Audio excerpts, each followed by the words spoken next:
Praise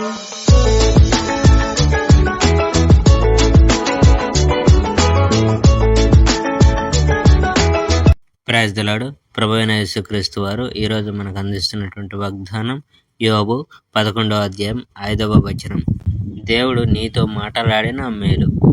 Zophar యోబుతో మాట్లాడడం. అప్పుడు నయమాతి దేశపు వాడైన జోఫరు యోబుకు జవాబిచ్చాడు.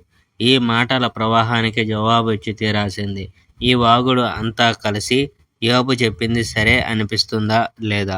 యోబు, నీకు చెప్పేందుకు మా వద్ద జనాలు లేరనుకుంటున్నావా?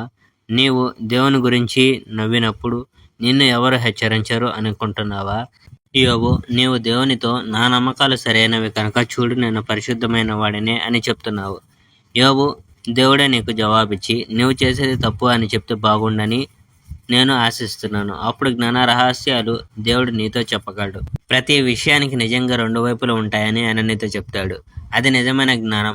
యోబు, ఇది తెలుసుకో, దేవుడు నిన్ను నిజంగా శిక్షించాల్సిన దానికంటే తక్కువగానే శిక్షిస్తున్నాడు. యోబు, దేవుని రహస్య సత్యాలను నీవు గ్రహించగలవా?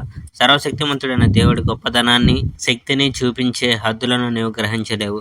అతని జ్ఞానం ఆకాశమంతా ఎత్తైనది. ఆ హద్దుల సమాధి లోతుల కంటే లోతైనవి, కానీ అది నీవు గ్రహించలేవు.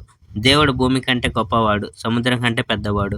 దేవుడు ఒకవేళ నిన్ను బంధిస్తే, నిన్ను న్యాయస్థానానికి తీసుకుని వస్తే ఏ మనిషి ఆయనను వారించలేరు. నిజంగా ఎవరు పనికిమాలిన వాళ్ళో దేవునికి తెలుసు. Praise the lord. May god bless our India.